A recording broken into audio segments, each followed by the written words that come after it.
that's when the jokes start, right? Because now you're trying to ease that tension of like, we were all just about to shit our pants together collectively. And, we were all about to cry together in the middle of a combat situation. And now we're cracking jokes because it turned out okay. And like, give me a cigarette. I've never smoked a cigarette. Let me have one. Let's just try this out. It's like, Return2Roots podcast. Welcome. Today we bring you Anthony Schuman. He is a comedian. He was in the army, obviously. And without further ado, welcome to the show. thank you so much. Yeah, brother. Hey, thanks for coming on the show, man. Bro, the power of social media, right? It's like the only way that we would have connected Pacific Northwest vets, right? Yeah. That's the Facebook group, and now they're also on LinkedIn as well. They're doing a lot of live meets, so if anybody wants to link up on that, that's pretty good site to meet some veterans in the Pacific Northwest. I know the people below me, they're all like, Washington State, we're in Sunshine area, San Diego, Orange County, but it's nice to hang out with somebody that's pale like me. So, hey, brother. Hey, thanks for coming on here. Let's dive into it, Christine. Okay, so first, where can people find you? Best place to find me is anthonyschuman.com. That's got all my social media links on there. It's got links to videos if you want to check out my stand-up comedy, and it's got all of my upcoming dates of where I'll be, where you can find me. I travel all across the country doing stand-up comedy, so I'm not just in the Pacific Northwest. So if you're listening to this anywhere else, double check my schedule. I was, just across the entire country in Maine doing some shows, so I get all over the place. So keep, checking that, keep it updated. And follow me on those social media things because I try to post on there. And then I post a lot of fun clips and fun stuff from shows as well. So there's a lot of good content on there. That's the best place to find me. Yeah, it looks like you're gonna have some shows down in Medford, and Medford, June 21st and 22nd. So if you're not in Washington State, check that out. You have some shows coming up. I think that's going to be the next closest show to today's date as this recording gets released. So that's awesome, dude. Thanks for sharing all that. Yeah, thank you guys for having me. Let me showcase this for other people.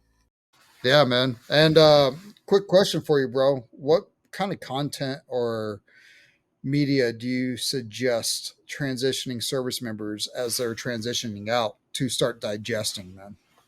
That's hard. Like when I got out of the military, I didn't listen to, or when I got back from deployment, I didn't listen to music for a couple years because there was just always like one song on the radio that would come on, and like you would just be, like crying in your car on the way somewhere you don't need to be crying on your way to. So I just and that's when I turned to like podcasts and got into a lot of podcasts and listening to, just people talking and conversating, and eventually came back to listening to music and that kind of stuff again. But so I would suggest, podcasts, listen to stuff like this, listen to podcasts that are outside of military jargon and talk and all this kind of stuff that can be an escape. Everybody wants to listen to like the Jordan Petersons and the like make your life better kind of stuff. Sometimes just good to listen to just people shooting shit, and it kind of makes you feel comfortable, like you're back in the tent with your buddies shooting the shit. And it can really be good for like your soul to like kind of have that noise instead of all the other background noise that we listen to. That's such a good point to be able to just kind of like hang out, shoot the crap, and just hang out and say what's up and not have that whole entire like your guards up. You know what I'm saying? You know, whenever you're talking to somebody and your guards up, but whenever you're like, oh, you served, and then kind of like your armor, you let go of your armor and you just start talking how you would to another brother or sister. You know what I'm saying? And that's like it's hard to explain, man. It's kind of like refreshing whenever you run into a veteran and you're out there and you've been out for a while and you've been kind of disconnected from everybody, and then running across them in Lowe's or something like that, and then you have like an hour-long conversation, and your wife's wondering where you're at now. Oh, being a stand-up comic, that's become my whole life, right? Like, the second you mention it on stage, there's gonna be 2 or 3 guys on the way out the door that are like, "I was in the Navy. Let me tell you an hour-long story about me serving in the Navy." And it's always some older guy, and he just wants to talk, and you wanna be polite, and because you need somebody to talk to for a few minutes. Also, at the same time, you got, like, 5 people behind him waiting to buy T-shirts. So you're like, "Alright, let me just pivot you this way, and we'll keep talking, and I'm gonna transact while we have a conversation," because you know that guy needs it. And, like, to go back to your thing of, like, media when you get out, like, silence was a hard thing when you get out of the military. It's not You're not used to it being well, because like, in combat, in theater, like, quiet was always when something bad would happen, right? You'd always be sitting there and you'd be like, "It's too quiet," and then something would pop off. And so, like, quiet to me when I got back was always, it's hard to deal with, hard to sit there in silence. So, like, the media thing and having, like, podcasts or stuff to listen to or TV or comedy and stuff like that to lean on was really big. And like I said, I couldn't listen to music, so then I was just like, I gotta find something else to fill those voids. Honestly, I listen to podcasts or I'll listen to a book over any radio station. Um, my brother was in town the other day, and he's like, "Oh, you listen? What radio do you listen to?" I'm like, "I don't listen to a radio channel. I don't really Yeah, listen me to either. anything. I'm listening to a book, either trying to, you know, something adventurous or not always like educational, but something a little just to kind of open up your mind and stuff like that. So I know like Don Bentley, he writes some pretty good books, and he was also on the show. He's extremely good Tom Clancy author. He's some of my good listens. I just really like it, and especially when you know them and you're like, dude, you wrote that. That's pretty awesome. We've had a lot of authors come on the show, and just kind of listening to their work, and after having an interaction with them, and then listening to the words, I almost feel like it's a lot better. You know what I'm saying? You have more intimate connection with what's going on. Yeah. Yeah. And so let's talk about your military career. What happened? How did you transition? What did you go in? What was your background? I went in the Army. I joined the Army at 21. I went in as a special forces recruit, which is just fancy jargon for infantry recruit, eventually. uh, So I went in, did basic training at Fort Benning with a whole platoon of guys that were special forces contract type things. So a lot of really cool guys that did end up going to like Ranger Bat and doing stuff like that. And I think one guy made it through selection type stuff, but you never hear from him again after that. And then so like very cool group of guys that like I got to come up with in basic training. Still friends with those folks is kind of how it goes. Um, Went to from basic there to the 101st, second of the 502nd. Got there and like literally had like 3 weeks. They're like, here's the packing list.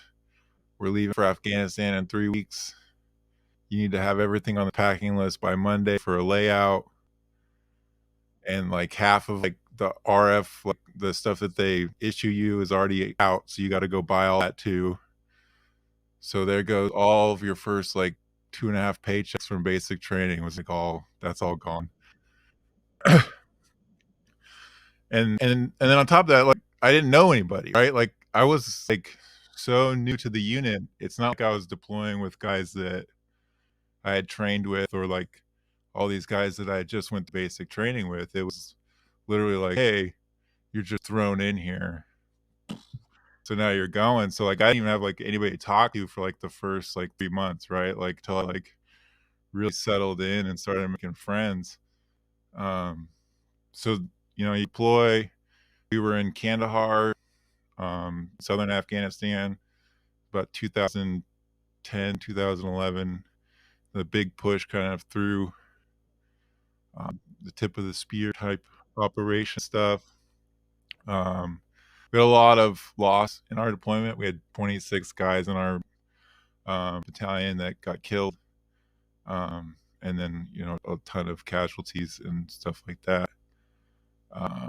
And then came back. I was blown up in an IED while we were there, and then got put off the line for the remainder of the deployment. And when I got back, I got medically discharged, and then yeah, that was kind of my military career. Infantry, all the fun stuff, missions, Chinook helicopters, air assault, all that stuff. We did all that cool stuff. We also sat around and did a lot of nothing 99% of the time. The hurry up and wait, right?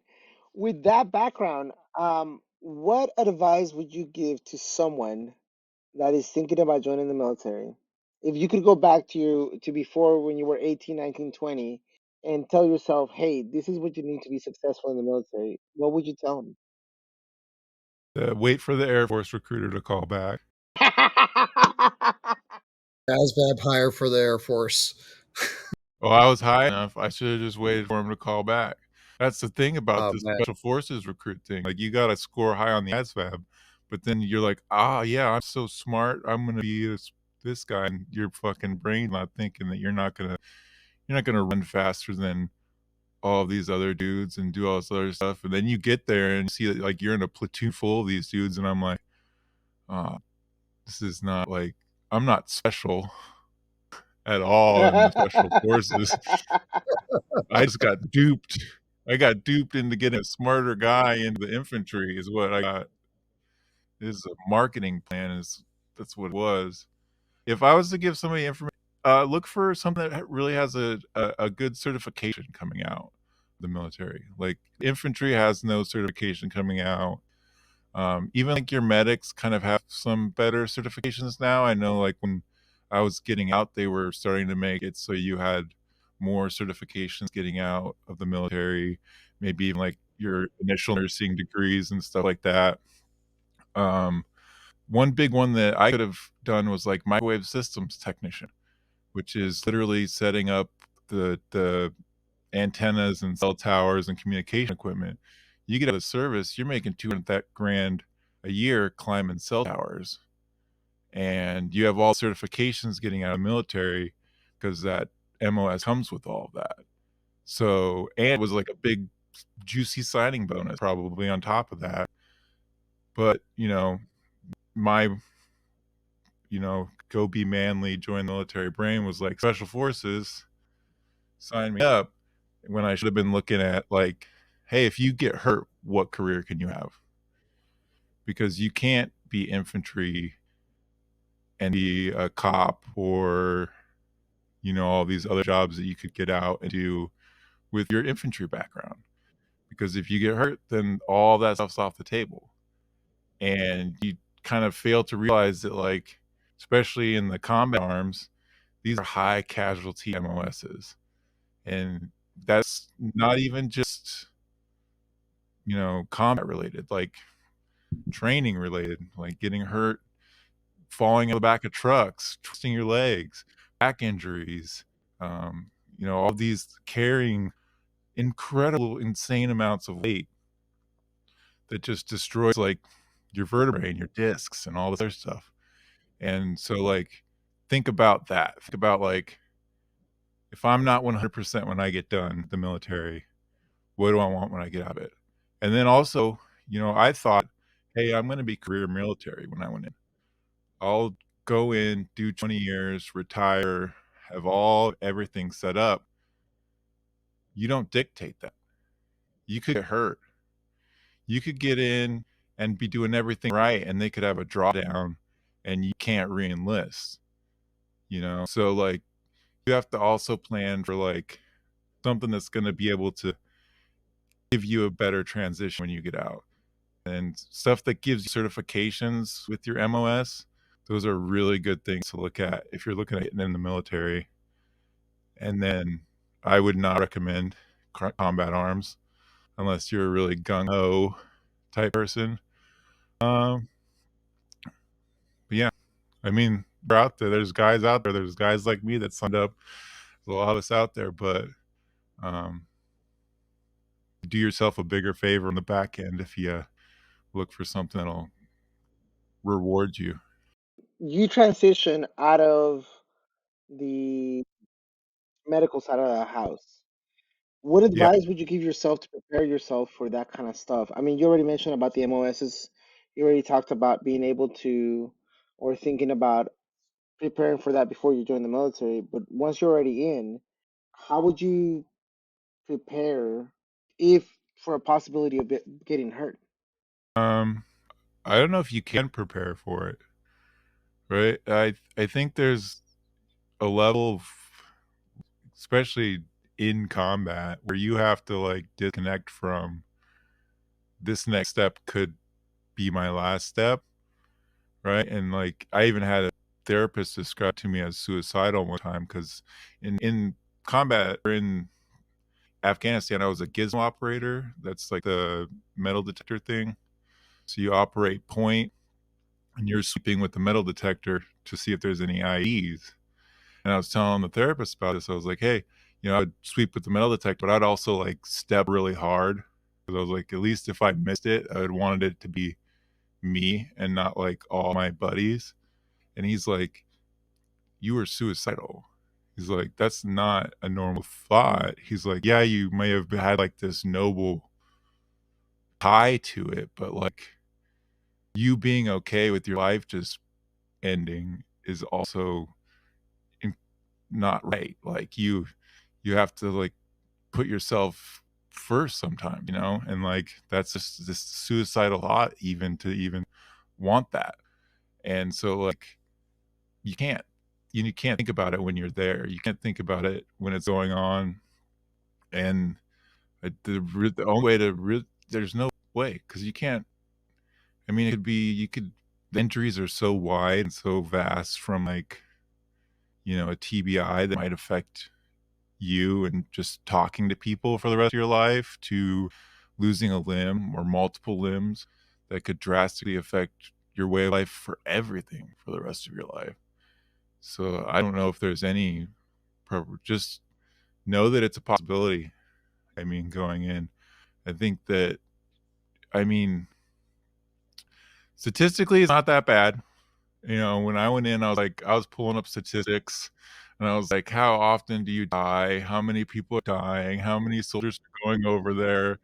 And I was like, statistically, it's not that bad. But I didn't like factor in like how just infantry guys, You like zone in on your like MLS. compared to everything else, compared to all the other MOSs that are all over there. Yeah. And then you're over there and you're like, there's like 1,000 other guys just to support like us 200 guys that are actually doing missions. So it's 1,200 guys, 200 guys that are leaving the fob every day. And then you're like, oh, wait, that's where these statistics come from. All these guys just get to sit here in the air conditioning and Yeah. yeah. And there, I agree with you, man. It's like when you serve and you're with those people that you're running side by side, man. I like you would literally jump out there and just get it, like Yeah. right next to or right next to them. And I know the psychologist said, yeah, that was suicidal tendencies. But brother, I'm telling you right now, we're all out there. We don't know if we're coming back. The only way is to keep going forward. And if I have to take a hard step so that way my team keeps going, like, bro, I totally would be right there with you, man, doing the same damn thing. And that's what makes us so damn special is that the brotherhood. We would be there together.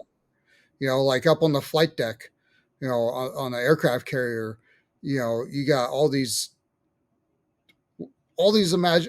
unimaginable ways, and some are imaginable, um, that you can die. Yeah. Whether it's the wire snapping and cutting off your damn leg, or some Marine trying to land on an aircraft carrier overshoots it and just pummels into a six pack. If you know what a six pack on there, it's where it's all stacked up. So, uh, yeah, man, it doesn't matter where you're at, man. The dangerous jobs, bro. When you're in them, like that brotherhood, like I would literally like throw myself out there to stop something from happening to my own guys. Yeah. And that is I feel like that's something that a lot of people aren't going to understand unless they're in that kind of situation. Yeah, I mean, there's stuff that I still don't understand about it, and I was in the situation.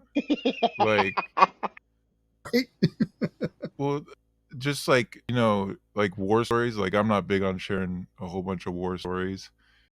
You don't have to. Not- I like you with the other vets and we'll talk, that's usually how it goes, but like with family and friends and that kind, I don't really talk about it that much. Nope. And like the first experience I had of like, this is a story that I didn't share, but somebody else shared it for me, right? And so we got back from deployment. We were doing this run for the fallen. And so it's just all the battalion families were out there walking, babies and strollers and all that kind of stuff. And my buddy, I might get emotional telling the story. My buddy's walking with us, and he was like one of the first guys to get injured when we were in combat, you know. So once again, I'm fresh out of basic, right? I'm operating this gizmo, fresh in combat. Maybe I think we're there like a month and a half, maybe at this point, and we get our first IED, right? This two of our guys stepped on IED, middle of the road, and it was the other gizmo operator. So when you're in a military, the army formation to like for a patrol, you'd have one at each end. So like that way you could just go straight, and then when you change direction, just go back. You don't have to like turn around. So I'm at the other end, and instantly they're calling for me to get up there because I need to clear the way so that we can get the guys out of there. So I'm running up there. I don't know what's going on. I got to get up to the front. I got to get up to these two guys, and I didn't share this story. Like I never didn't share the story with my wife and tell the story to my wife. And so my buddy's telling the story, and he's like, "The first guy I see is your husband reaching out to pull me out of the hole." And it's like, I didn't think that was a heroic story. I was fucking scared. I was so terrified, like the entire way up there. I was scared that I was gonna see dead. I was scared that it was gonna be like, you know, the worst horror stories you can think of. And like, so like you don't share those stories, like it's not heroic to me, it's to him it was, but to me it was like I was scared. And that's like what I think a lot of people don't maybe understand about like when you're joining the military. You see, I don't think the movies do a good job of portraying this. You watch like your American Sniper and stuff and all that kind of stuff. Just how scared we are. Like how terrifying it is when stuff really is hitting the fan and you're all terrified and the guy next to you is terrified, and then it all gets over and that's when the jokes start, right? Because now you're trying to ease that tension of like we were all just about to shit our pants together collectively, and we were all about to cry together in the middle of a combat situation, and now we're cracking jokes because it turned out okay. And like, give me a cigarette. I've never smoked a cigarette. Let me have one. Let's try this out. It's like, Yeah. and those things. And I've learned getting out that like, it's not just military, right? This dark humor thing. Like I had a bad childhood. I didn't have parents after the age of 15. Like, um, that contributed to me needing to join the military and those kind of things. So like, I've always had like a dark sense of humor and these kinds of things. And getting out of the military, I've realized that there's all these other people.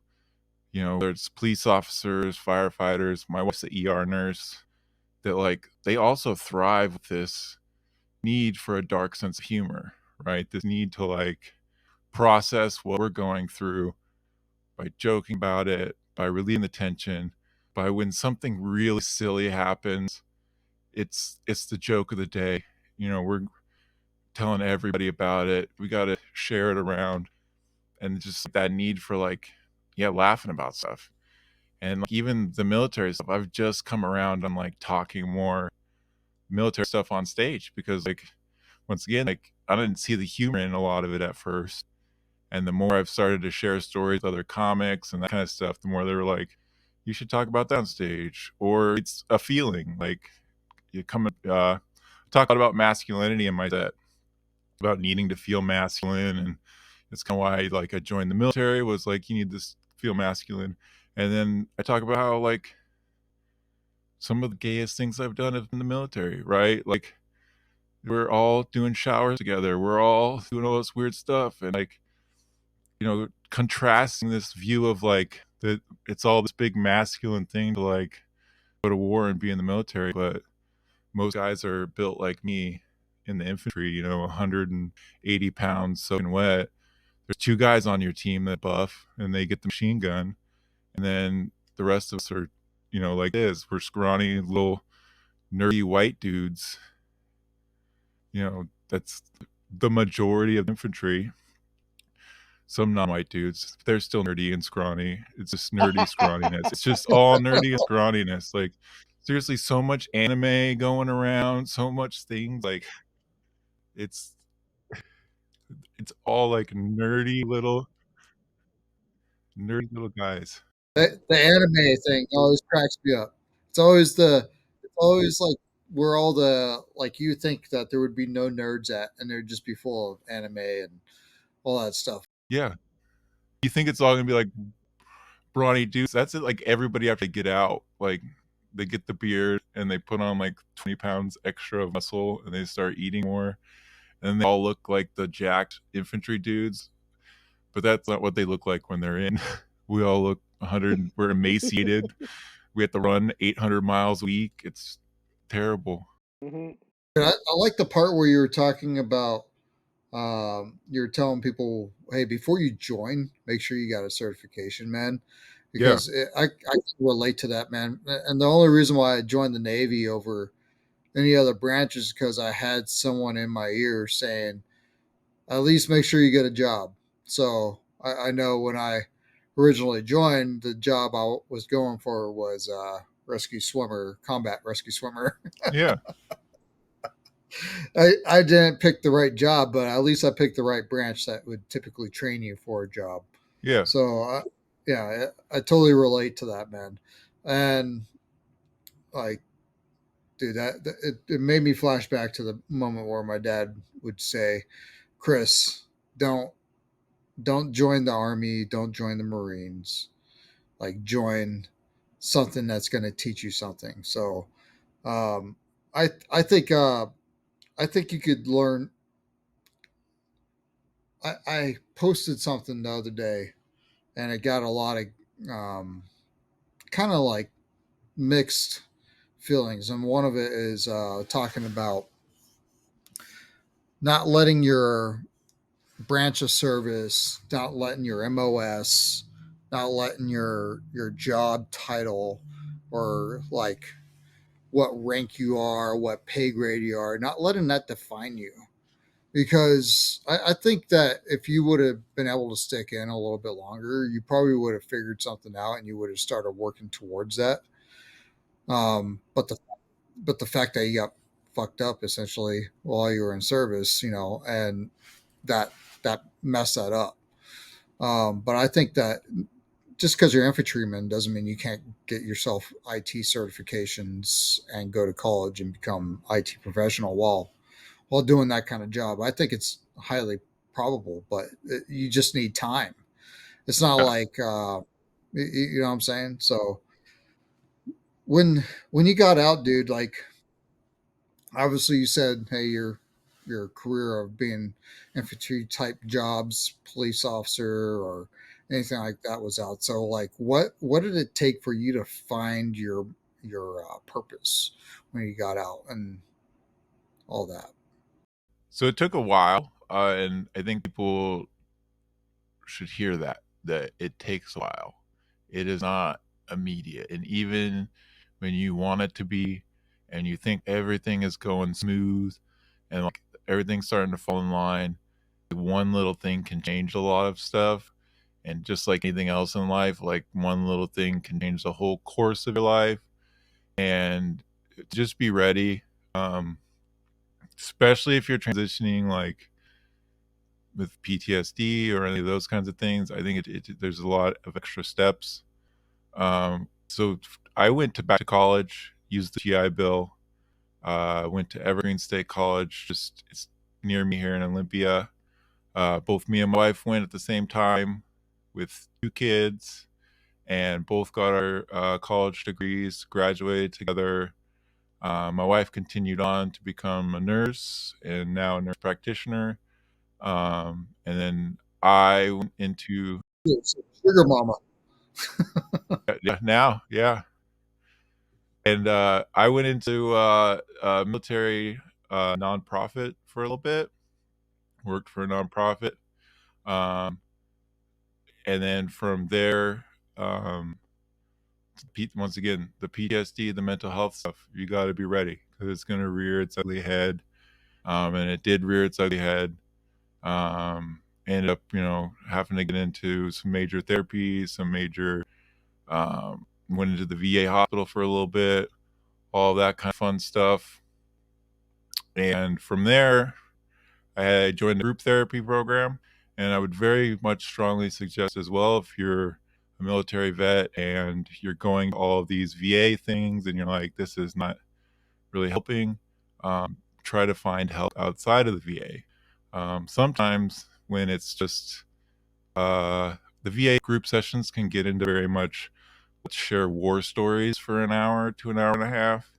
And sometimes when you're not in that spot in your mental health and you need to like get to that spot, um, it's not good for you to start there, and that's kind of where they start you sometimes.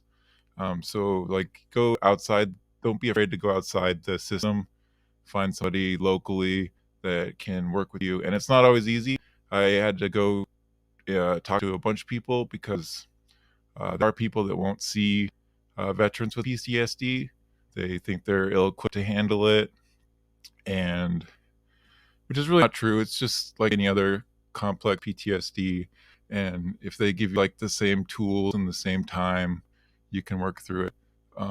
So it just might take a little bit to find somebody that will work with it and know that there are some roadblocks. But if you don't give up, you can really find somebody that will help you get there or a group that will help you get there. So I went to a group outside of the military, and I had to do like a group.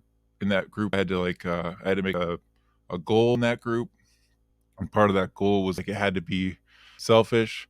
Part of the group was like starting to think about yourself and like stop putting your family first. Because for me, a big thing of what I did to bottle everything up was like my family first, made that my priority, and it helped for a while until like I was burnt out.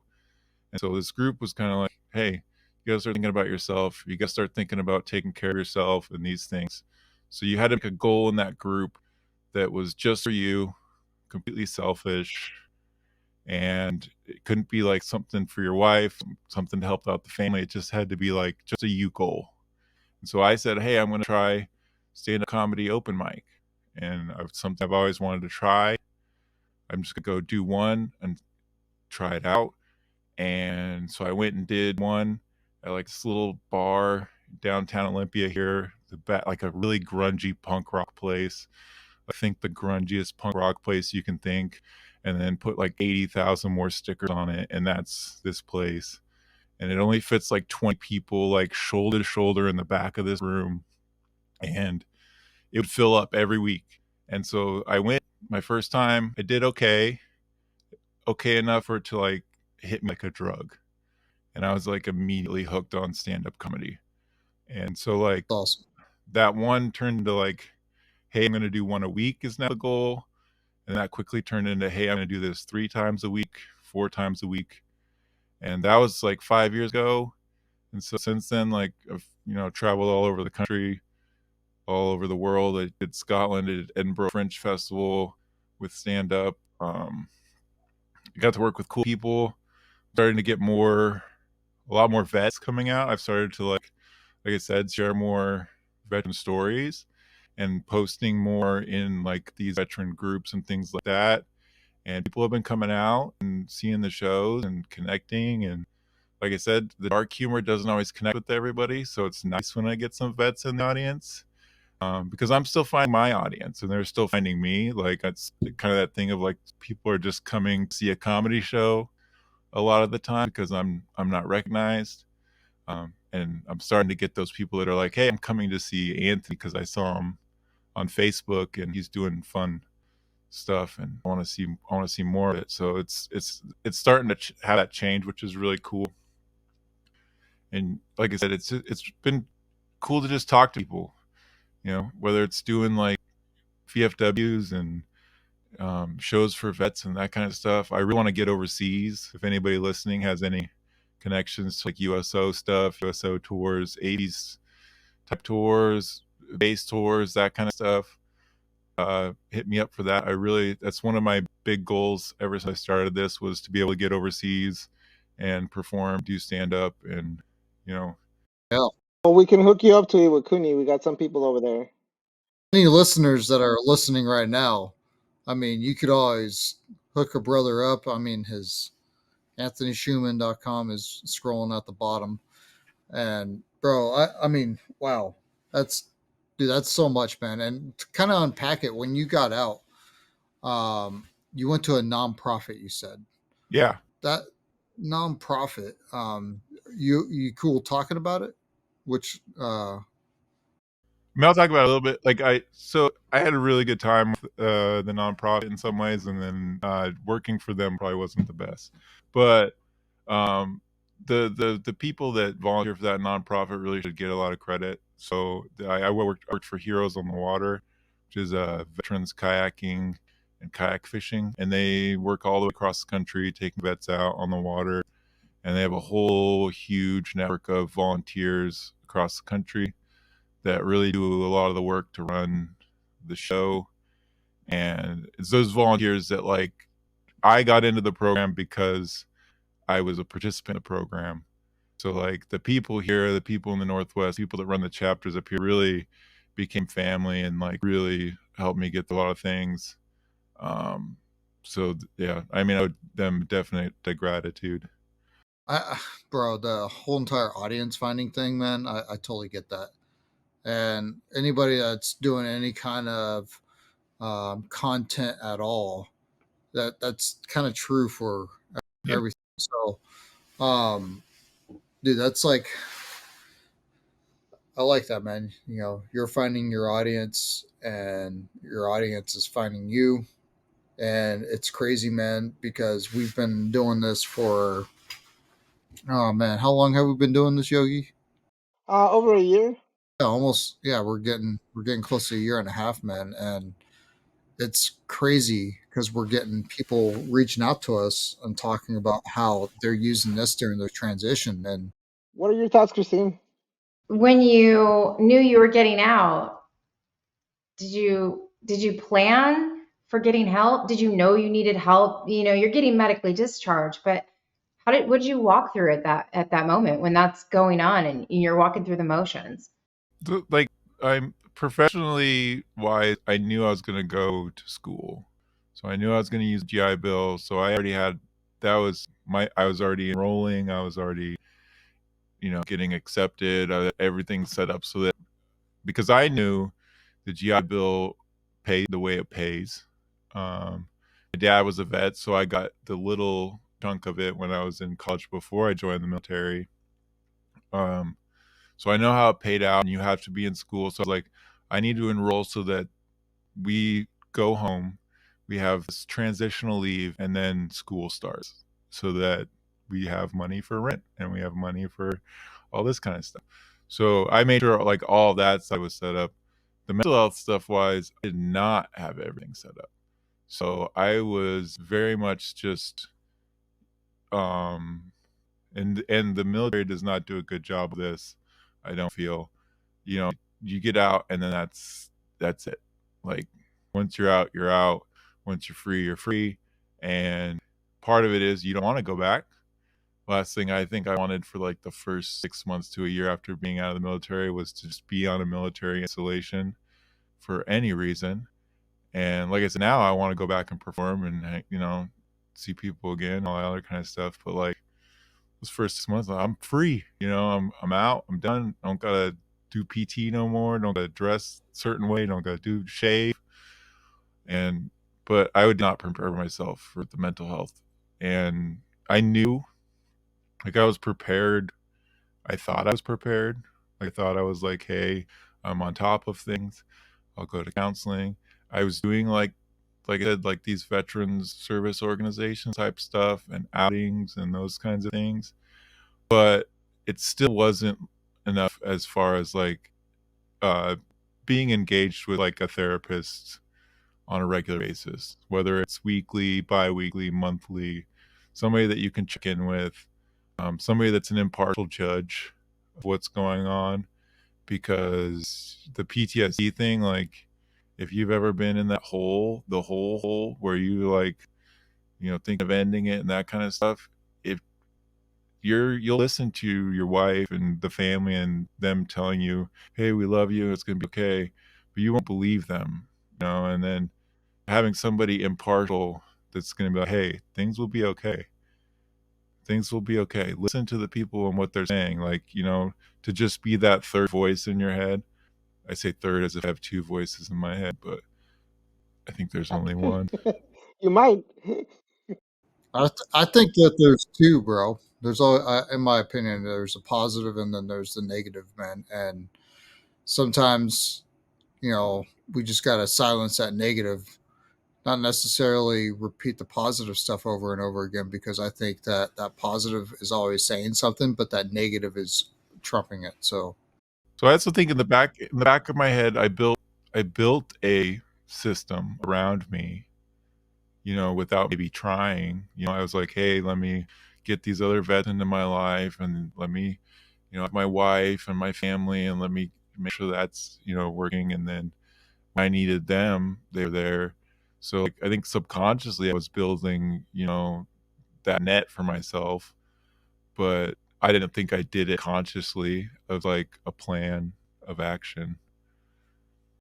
I like how you mentioned that you went to go to school, like was your plan when you got hit, because we hear a lot of people whenever they get out. I know when I was still active, man, I was a senior enlisted guy, and I would have these guys come up to me and I'd be like, hey, I would always ask them because I was really big about future planning. What do you plan on doing? Oh, I'm going to school. I'm like, okay, so what college? Oh, I don't know yet. I'm like, okay, what degree plan? Oh, I don't know yet. You know what I mean? Like, Yeah, just that whole entire thing. You knew what you wanted to do, right? And you had a solid plan that you were following. How I did. long in advance did you start creating that plan? Probably, I would probably say before I got back from deployment, to be honest. It still took me a year after my deployment to get through all the med board and all that kind of stuff. But like once I knew like the writing was on the wall as far as like, hey, you're gonna probably get medically discharged when we get back and all this kind of stuff. Like then I was like, okay, start thinking about what else I'm gonna do. And like even that plan fell through. Like I went to pick that school because it was one of the few schools that had like outdoor recreational therapy programs. So like that's once again like the kayaking and all that kind of stuff. That's something I was really interested in. Like, hey, let's like use outdoor recreation as a positive and that kind of stuff. And then a year into that program, they decided to cut it from that school. So then I had to like completely transition, what I was gonna do.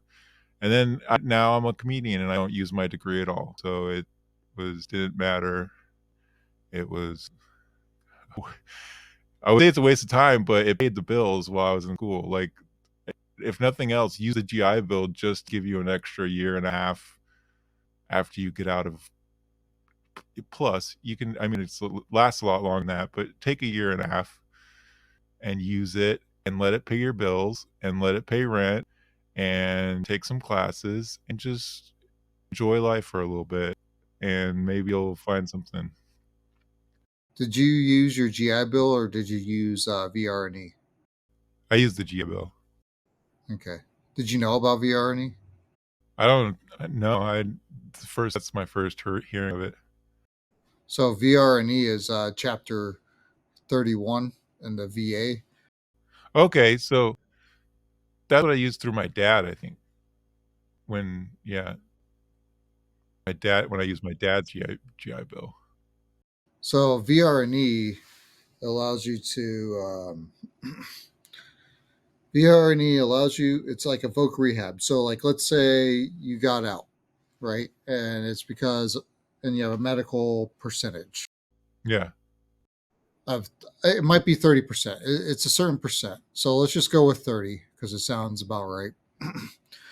And you're like, hey, well, I could be a physical therapist. Well, your disability allows you to do physical therapy, but maybe in certain stances. So they're like, you would get assigned a VA counselor and they would go over and be like, okay, well, this is actually a solid job for you. So we're going to approve and pay for your college and we're going to pay BAH and everything. And we're also going to buy you that new laptop. Oh, and you need a certain processing software and you need a computer, camera, whatever. You know what I'm saying? Like the whole entire setup. They're going to make sure that you have all that, right? And whatever you need for a physical therapist at the same time. Um, and it does not touch your GI Bill. It's all paid for. That's cool. I think it was just Voc Rehab when I was in. Yeah, so it's the same thing, the voc rehab. That's why the VA assigned you a counselor and they would help you out with that. But that's like a resource that a lot of transitioning service members don't even know about. Yeah. So take advantage of all of the free money. Take advantage of all of it. If you go through military service, take advantage of everything. That's the most painful thing to hear is somebody that's too proud to take something that they earned. So take everything. When they say veterans at the airport, you get up and you sit first on the plane. You take everything, every little bit. I watched this guy stand up at the MIl2Vets the other night, the only guy, and I roasted him in my entire set because he stood up for every time they said veterans, every time for the last 80 years. And he's still just like, yep, that's me. Give me my claps. And I'm like, yep, keep getting those claps, man. That's what it's for. But I mean, I joke because it's silly. And the thing about it is we all feel stupid doing it. But the truth is, like, take the benefits. You don't have to stand up for claps, but like take the benefits. Get the stuff that you signed up for. Use it because, like I said, it paid my rent.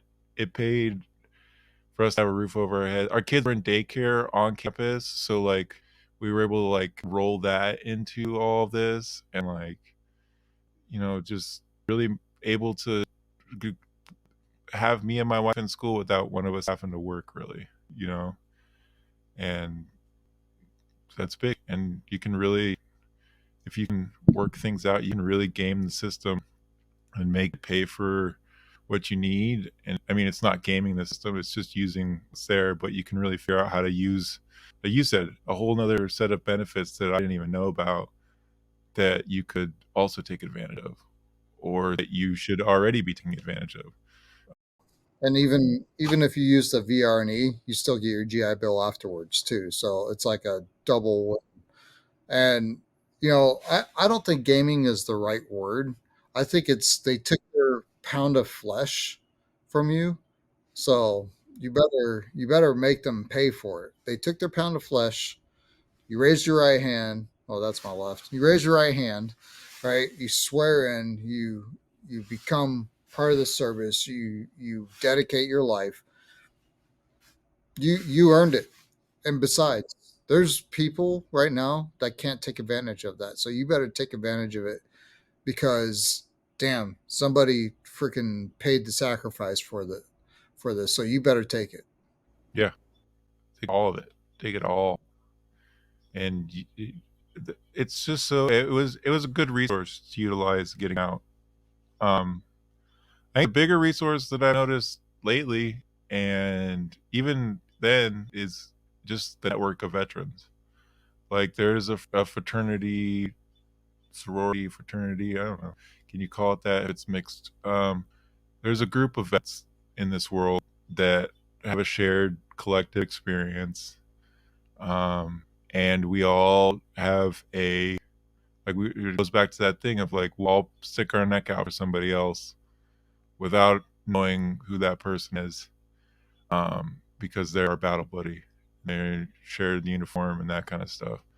So um, use whether it's the LinkedIn's, the Facebook groups, all this other stuff, and just start sharing with other vets. You know, you might be getting out of school and you might be ready to get a welding job. Post in one of these groups and be like, "Hey, I'm about to graduate with my welding certificate. Does anybody know anybody that's hiring?" I guarantee somebody in there is going to be like, "Hey, we're hiring, but we haven't posted anything yet. Come in and do a weld test. So I'll put in a good word for you." And they probably never met you before in their life, but they know that being a military person, you're going to show up on time, you're going to be in the correct uniform, and you're going to be ready to go. And that's what most people care about.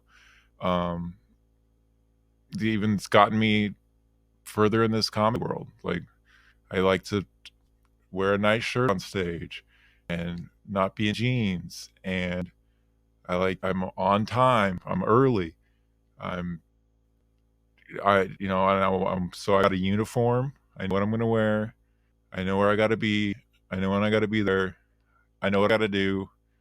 And so like that's given me a leg up, because like I'm not screwing around, getting drunk, and thinking of this as like a chance to party. I'm thinking of it as a career. I'm looking nice, I'm dressing nice on stage, which got me in with one booker who really, really appreciates people dressing nice. And then that person has led to getting booked on things, bigger things.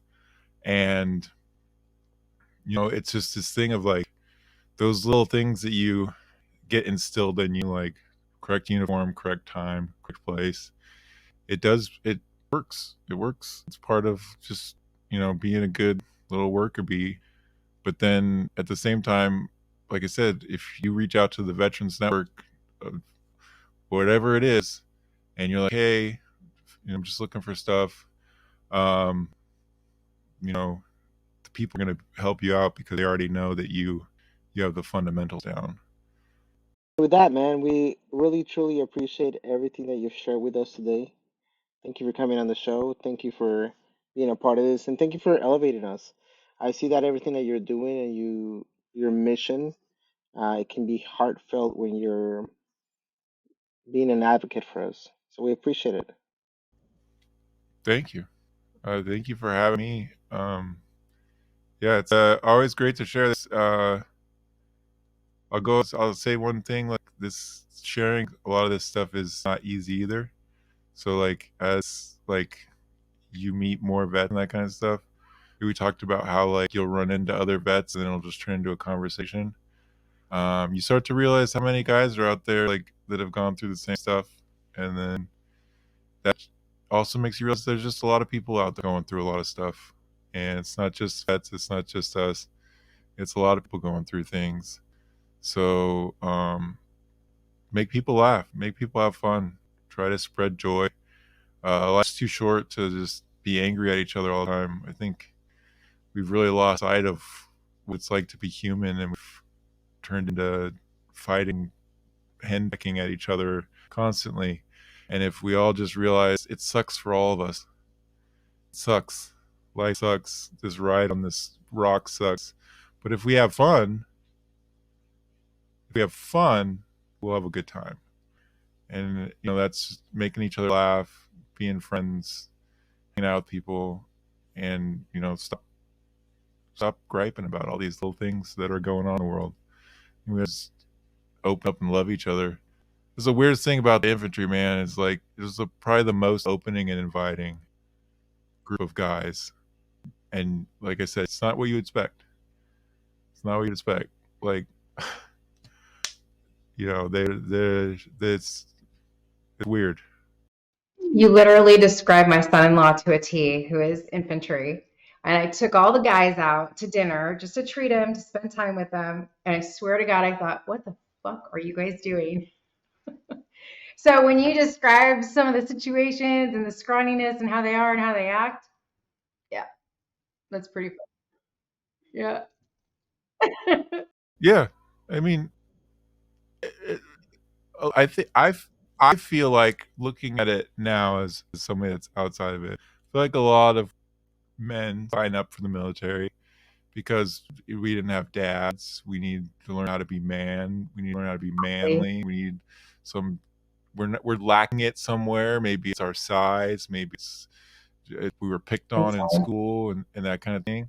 And it's when we talk about the good advice to give other people, don't join just because you think it's going to make you a man, because it's not. That's not what's going to. I mean, it will in some ways, but it's not the way to do it. Like becoming a man so much more was having kids and becoming a father, and like learning that like other people need you and there's other needs, and that like then like your needs have to be met to meet other people's needs, and all these other things have to fall into place. There's so much more that like man masculinity and all that is tied into, I think, fatherhood and raising kids, rather than like go shoot guns and kick in doors. And because like I said, the reality of all of that stuff was you're terrified. You're terrified. You're not the guy in the movie like, I'm gonna run in here and kick this door in and it's gonna be a glorious blaze of bullets and things and fly. And no, the second bullets comes by your direction, you're like, that's this far from dying, that's it. That's all it took. This much further this direction. That guy sighted in his rifle a little bit better, and I'm cooked. And you're scared, and that's why I said like they don't portray that in movies. And us infantry dudes, like, you get over it. You get over that fear. That's, I think, what basic training is literally just get you over being afraid, make you be a soldier, then you go out and you be a soldier. But then you got to come back and learn how to turn that switch back on, because there is situations in life where you need to be afraid, but it doesn't need to be a weird situation, right? There is situations in life where you need to be angry. That was a big one for me. I'd hold anger, and then my therapist would be like, you need to get a punching bag. You need to just let it out. You just like rage room. And I'm like, I don't know how to do that, And like, you got to get these things out. You got to feel your feelings. And the Army does a good job of teaching you how not to feel your feelings when you got to do the job and get through things. And you need to be able to do it when you're doing that kind of stuff. But then they need to do a better job of trying to turn our feelings back on. We need the men's retreats where we all cry. That needs to be like a post deployment thing. Like there should be Yeah. like, we go to a field training exercise after deployment. It's just like fifths of alcohol. Well, that's maybe good for some guys, but like you just all sit around a campfire. You talk about all the guys that you lost. You cry together, and you have some of these small moments with guys as like you get back, but like it should just be collective. You should all sit around, let it out, and feel safe to let it out, feel safe to cry, feel safe to like go through like the whole gambit of grief and all these kind of things. Because like, especially when it's a lot of people, man, you that's a lot of grief that build up. And the survivor's guilt, that's a big thing that builds up with a lot of it. um, and if we build that into the plan, like, let's stop being like all macho and be like, let's go and cry for a weekend, and you know we'll all get together and that'll be part of training for this week. and then the next day we'll shoot guns for like a couple hours, and then we'll go back to the bonfire and cry a little bit more in the evening. Like, I think the military guys would get out in such a better place, like mentally. Like we'd be ready to, like, the next time those feelings come up, cry out or call that buddy and be vulnerable instead of like taking until you're on a ledge, you know? So it's funny you mentioned that the Native Americans and also the Greeks and the Romans, they did that. That was part of their post-war. They would have those kind of things to be able to cope with the brutality of war. But Yeah. we have strayed so far away from that that we are not able to process that, right? Yeah. And if we were able to do something like that, you're right, we would be able to not make it normal, but make it acceptable to where that PTAZ is not being in charge of us. That is just Yeah. another thing. Open up, just being vulnerable to each other. Like, I think that's Hmm. like one of the biggest problems. Like when people talk about toxic masculinity, that's what I think of. The fact that we don't open up and be vulnerable. Like, it's so easy for me to shoot the shit and tell you a mess up war story as a vet, but would it be just as easy for me to cry with you an hour ago or like 30 minutes ago, right? And I'm in a place now where I'm there and I can kind of, get to those places, but like I should have been in those places years ago, and then it would have helped out a lot, where I could have been vulnerable to somebody and been like, I feel like crap this week, man. I'm going through this. I'm going through this. I don't know what to do. My head is spinning. And then, you, it's hard to reach out to a buddy when you're not, like I said, when you're not on the ledge. When you're on the ledge, then you're like, okay, now I got to reach out. And some guys don't, right? And so like being okay to be like, let's take 10 steps back and start reaching out then and being like, dude, I'm having the worst week, or I'm having the worst month, or my wife just called and she's leaving, and you're like, let me help you, dude. Let's start there instead of waiting until it like progresses and bottle it up. Because like if we just start getting okay with just sharing this stuff way earlier on, there's so many dude that would still be here, I think. I agree, man. I really agree with that because, you know, man, it's just nothing really replaces that camaraderie that you get, man. And when you're with brothers and sisters and you're sitting here and you're having conversations with them, I know you connect so much deeper level. It's almost like your siblings. It's almost like you end up becoming blood related. Yeah. Like that. Yeah. It's even. I feel like it's even deeper.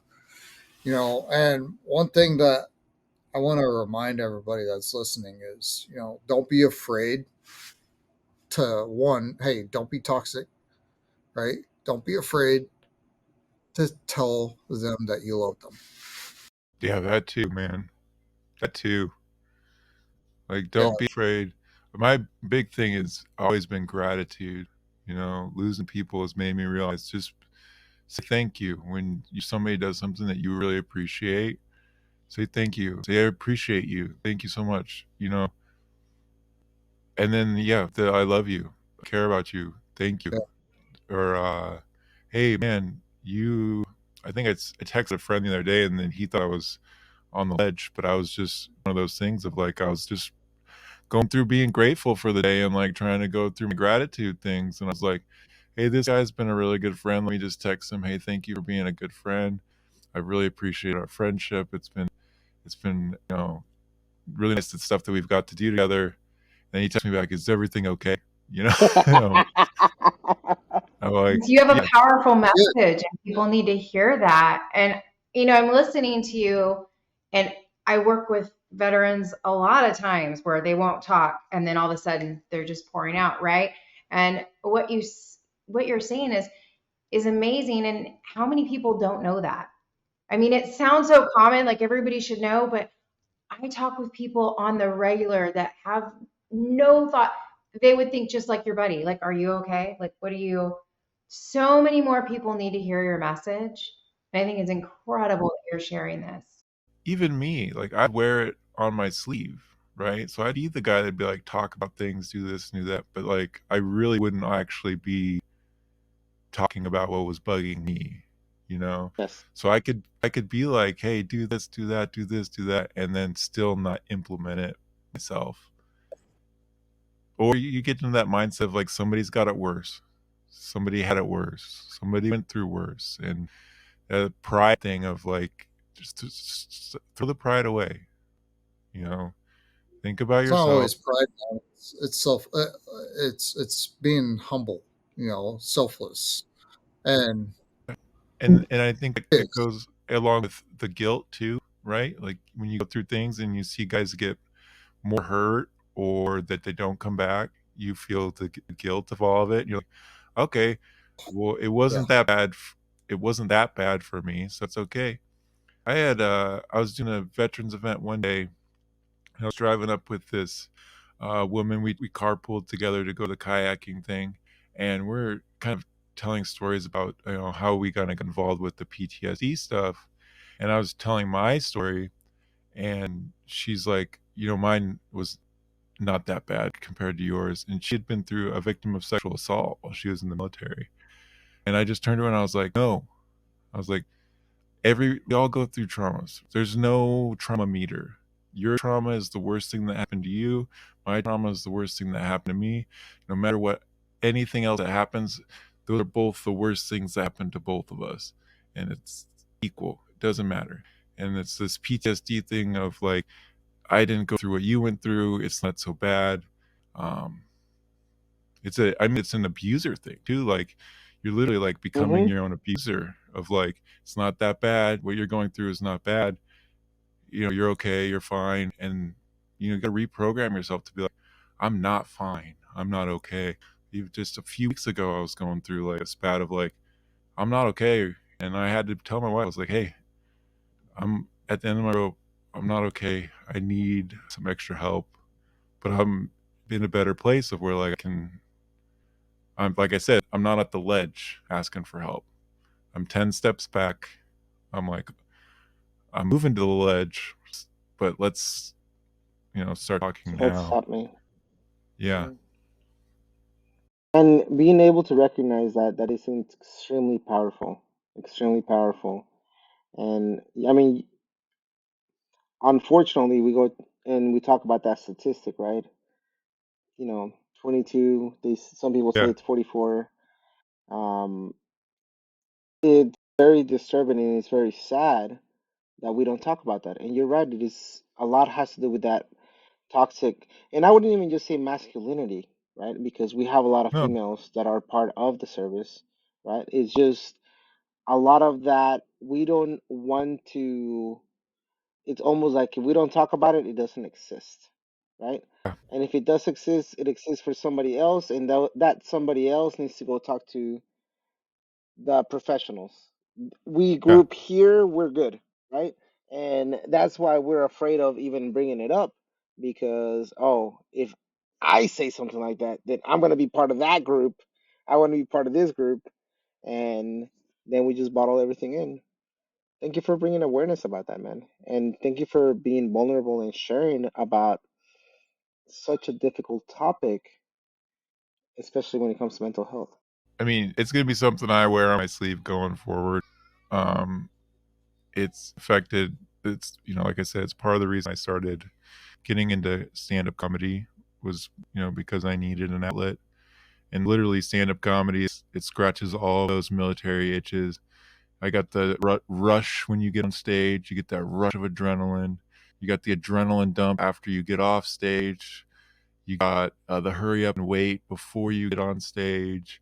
And it's like, it hits all those things for me. But at the same time, um, that these, there's just so many blinders that you can have when you're going through this stuff that like, uh, lean on other people. I think that's one of the biggest things.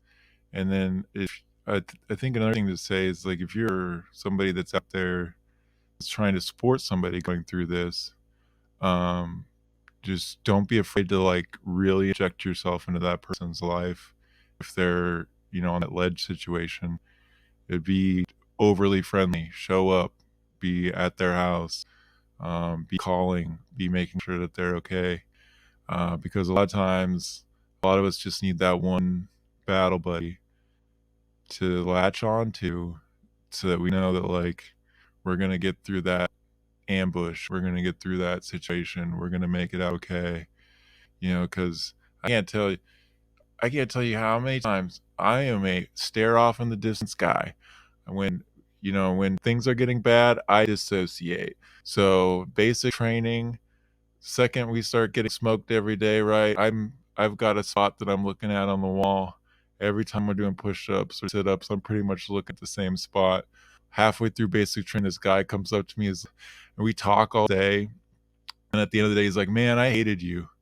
He's like, "This whole basic training." He's like, until we started talking today, he's like, "I hated you so much because you're just staring at me every time we're getting smoked. You're just staring at me, and I don't know why you're looking at me every day. Just we're just getting smoked, and you're just staring at me." And I was like, "Dude, I'm not staring at you. I'm staring past you.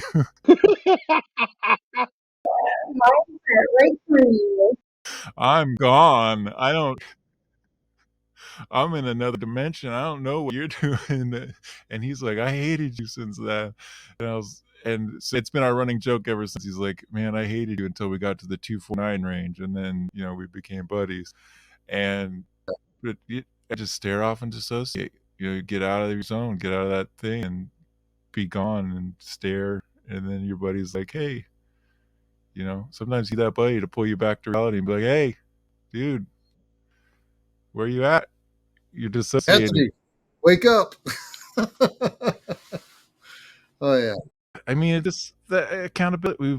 We were raised on a system of accountability, and I think once you're out of the military and you're unaccountable, I think we run into problems with drinking and alcohol and drugs and all those other things, because you're the only accountable for yourself at that point. And if we have a battle buddy, if we have a spouse, if we have somebody that reins us in, we do okay. And a lot of guys that don't have that support system, I think, don't do as well. And I think we can be there for our battle buddies and be like, you know, we can have healthy hobbies that don't involve alcohol and things like that. We can go fishing and not have to bring beers on the boat every time. We can, not saying don't cut it all out, but like we also need to be knowledgeable of like your buddies when you get out. You know, drink every day might have been okay, but then when you start throwing this mental health thing in there that starts rearing its ugly head, if you're already on that cycle, it's going to be 10 times harder to break it. So you cut back. When you get out of the military, start cutting back. Clear your head. Get ready for the next phase. Doesn't mean stop. Doesn't mean go sober. But don't be turned into the bottle, or because that's an easy place to go. And it's an easy spot to clear your mind and dissociate. Via those vessels. I so I'm so thankful that you came on here, man, and you opened up and you shared. And we would want to have you to come back on here, and we would just literally continue on with a talk like this, man. I think that's something that would be very beneficial for some of the listeners on here. And brother, I really do appreciate everything you're doing for the veteran community. Thank you guys. Let's get a veteran comedy show going. Yes. Oh, yeah. Let's do it. Yeah, let's do something. Everybody that's listening to this episode right now, hey guys, uh, listen to Anthony Schuman. Go to his website. Go to one of his damn comedy clubs, all right, and go enjoy his show. Hey, we unloaded a lot of stuff on here. All right, look, if you need someone to talk to, 988 is a good resource to use. Do not sit in silence. Don't suffer in silence. That we're very good at that. At not saying anything. Don't be one of those, okay? All right, brothers and sisters. Hey, it's your transition. It's not all rainbows and unicorn. MIl2Vet out.